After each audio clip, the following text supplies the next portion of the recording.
नहमदुहु व नसल्ली अला रसूलिल करीम। दोस्तों, साथियों, अस्सलामु अलैकुम। आज की बातचीत का उन्वान है अल्लाह वालों की नज़र की गहराई।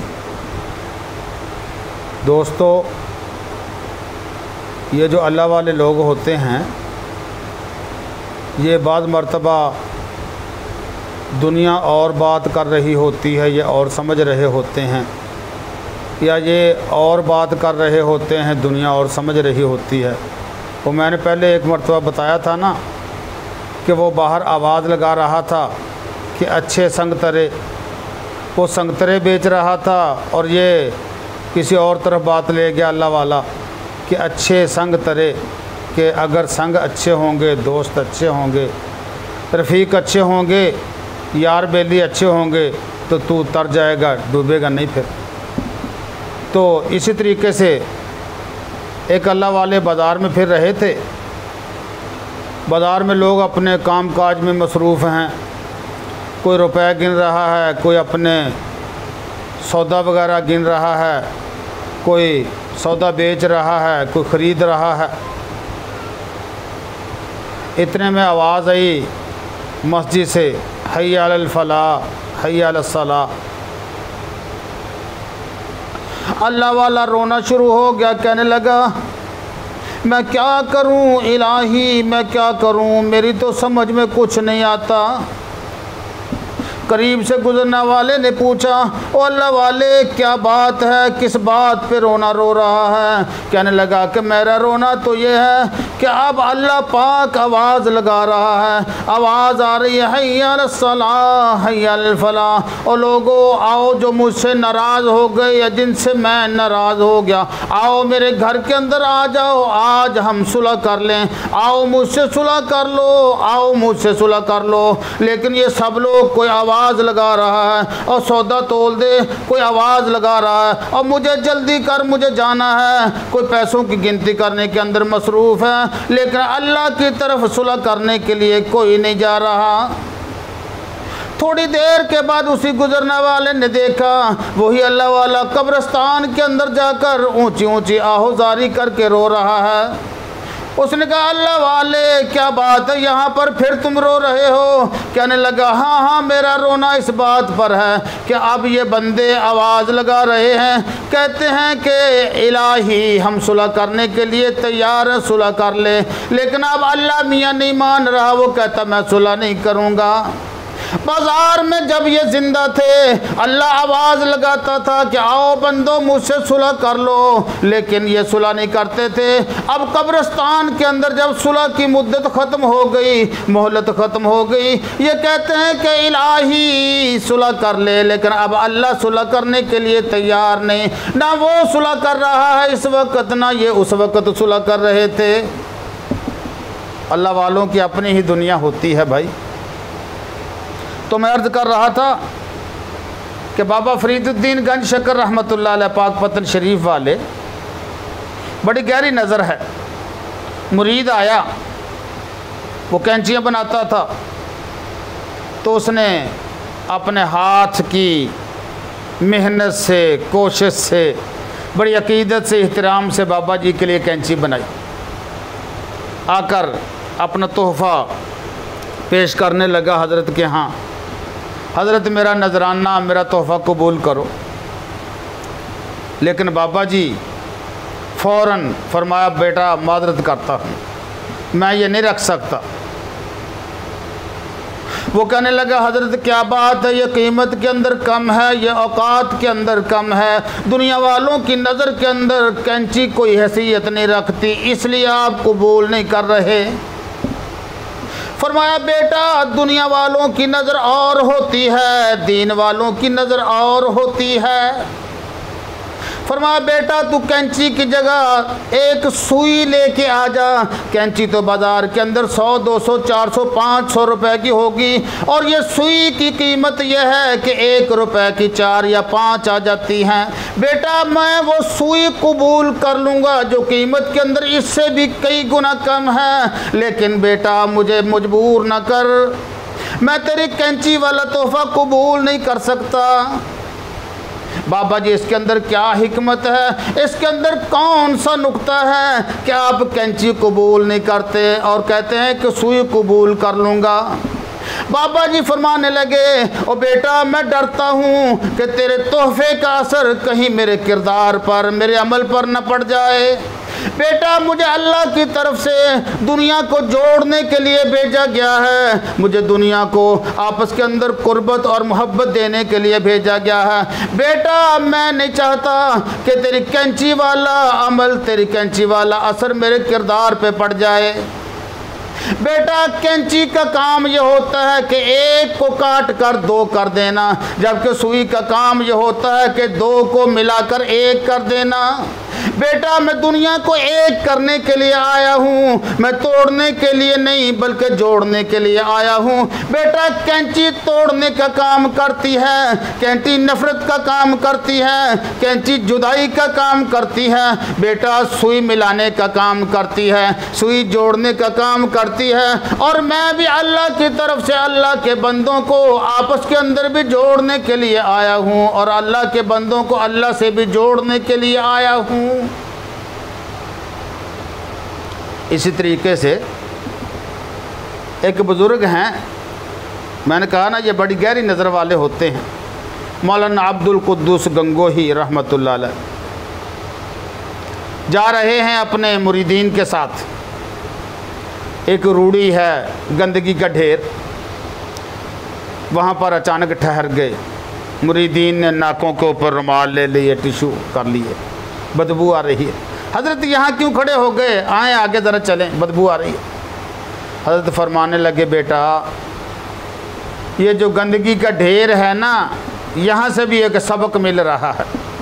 अल्लाह वाले की जो नज़र होती है ना, ये हर वक्त किसी सबक को तलाश कर रही होती है। वो कहने लगे, हज़रत यहाँ तो गंदगी है, यहाँ पर कौन सा सबक मौजूद है। फरमाया, बेटा ज़रा कान लगाकर ज़रा इबरत की नज़र, बसीरत की नज़र से देखो, कान लगाकर सुनने की कोशिश करो। यहाँ से एक आवाज़ आ रही है इस गंदगी के ढेर के अंदर से। हज़रत कौन सी आवाज़ आ रही है, हमें भी तो पता चले। फरमाया, बेटा आवाज़ ये आ रही है जो मैं सुन रहा हूँ कि गंदम का दाना मुझे चीख चीख कर कह रहा है, ओ इंसान देख ली तूने अपनी रफ़ाकत, देख ली तूने अपनी सोहबत। मैं दुनिया के अंदर था, मेरी चमक थी, मेरी दमक थी, लोग बढ़ बढ़ कर मेरी बोली लगाते थे, मेरी कीमत लगाते थे। एक के बाद दूसरा, दूसरे के बाद तीसरा, जिस भड़ोले के अंदर मुझे भरा गया था, लोग इर्द गिर्द चक्कर लगाया करते थे जैसे काबे के तवाफ कर रहे हों। लेकिन आज ये हालत है कि मैंने 2 पहर या 4 पहर तेरे पेट के अंदर, तेरी रफ़ाकत के अंदर तेरे साथ गुजारे। मेरा ये हाल हो गया कि जिसके इर्द गिर्द लोग तवाफ करते थे, चक्कर लगाया करते थे, आज मुझे देखकर तुम भी नाक के ऊपर कपड़ा लपेटने पर मजबूर हो गए। मेरे करीब खड़े होना कोई गवारा नहीं करता, देखना तो दूर की बात है। इंसान इतनी गंदी तेरी रफ़ाकत है कि 1 पहर 2 पहर में तेरे साथ रहा और मुझसे दुनिया नफ़रत करने पे मजबूर हो गई, मोहब्बत छूट गई, अदावत और नफ़रत सामने आ गई। यही मौलाना अब्दुल कुद्दूस गंगोही हैं, बड़े साहब नज़र हैं। मैंने कहा, एक मुरीद आया, क्लीन शेव है, कहने लगा, हज़रत मेरा एक बड़ा मसला है, मुझे बड़ी तकलीफ़ होती है, मैं बड़ी परेशानी के अंदर मुब्तला हो गया। फरमाया, बेटा बताओ तो सही वो कौन सी परेशानी है। कहने लगा कि हमें अल्लाह ने एक बेटा अता किया है, बड़ा खूबसूरत है, बड़ा प्यारा है, गोल मटोल सा है। जब मैं उसको अकेला खिलाता हूँ वो मेरे साथ खेलता है, कूदता है, मेरे सीने के ऊपर छलांगे लगाता है। अभी उसकी उम्र 3 माह की है। जब उसकी मम्मा उसको बुलाती है उसकी गोद के अंदर भी बड़ी अटखेलियाँ करता है। लेकिन जब हम दोनों चाहते हैं कि हमारे दरमियान में आकर बैठकर हमसे अटखेलियाँ करे, खेले कूदे, उस वक़्त वो कभी मेरी तरफ देखता है, कभी अपनी माँ की तरफ देखता है और रोना शुरू कर देता है। हजरत पता नहीं किसी ने कुछ जादू कर दिया, टोना कर दिया, तवीज़ कर दिया। हम दोनों जब उसको खेलते देखना चाहते हैं इकट्ठे दरमियान में बिठाकर, तो ये सआदत हमें अल्लाह ने नहीं दी कि वह हमारे दरमियान में बैठकर खेले। वो रोना शुरू कर देता है। पता नहीं हमारे मुकद्दर के अंदर कुछ कमी है, नसीब में कुछ ऐसा लिखा है हम बेटे को इकट्ठे नहीं देख सकते खेलते। हजरत ये जो लोग होते हैं ना अल्लाह वाले, जैसे डॉक्टर जिस्म के मुआलिज हैं या रूह के मुआलिज होते हैं, ये अंदर का इलाज करते हैं। हजरत ने फरमाया कि ठीक है बेटा तेरा इलाज हो जाएगा इंशाल्लाह, तुझे एक नुस्खा देता हूँ, जाओ जाकर इसको 1 महीना आजमाओ, फिर आकर मुझे बताना कि इससे इफाका हुआ या नहीं। वो कहने लगा जी कौन सी दवाई है? फरमाया ऐसे करो कि आज के बाद तुमने उस्तरा या ब्लेड अपनी मूँछों पर और अपनी दाढ़ी पर नहीं लगवाना। जाओ मुझसे वादा करो इंशाल्लाह बेटा तुम्हारा ठीक हो जाएगा। ठीक है जी, पीर मुर्शिद ने कह दिया, मान लेते हैं।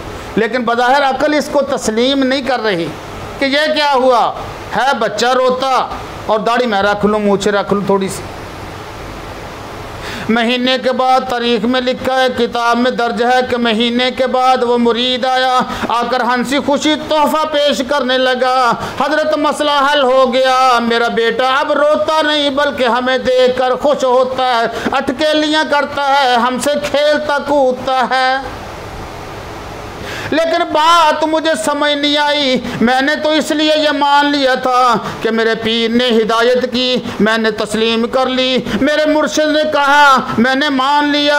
लेकिन हजरत आपके नुस्खे की गहराई के अंदर मैं सोचता रहा जाकर कि क्या वजह है, मुझे समझ नहीं आई कि वजह क्या थी। हजरत ने फरमाया बेटा अल्लाह ने इंसान को 2 चीज़ों के अंदर बनाया है, 2 सिनफ़ों में बनाया है। एक को मर्द बनाया, एक को औरत बनाया। तुमने अपनी शक्ल व सूरत क्लीन शेव करके औरतों जैसी बना रखी थी,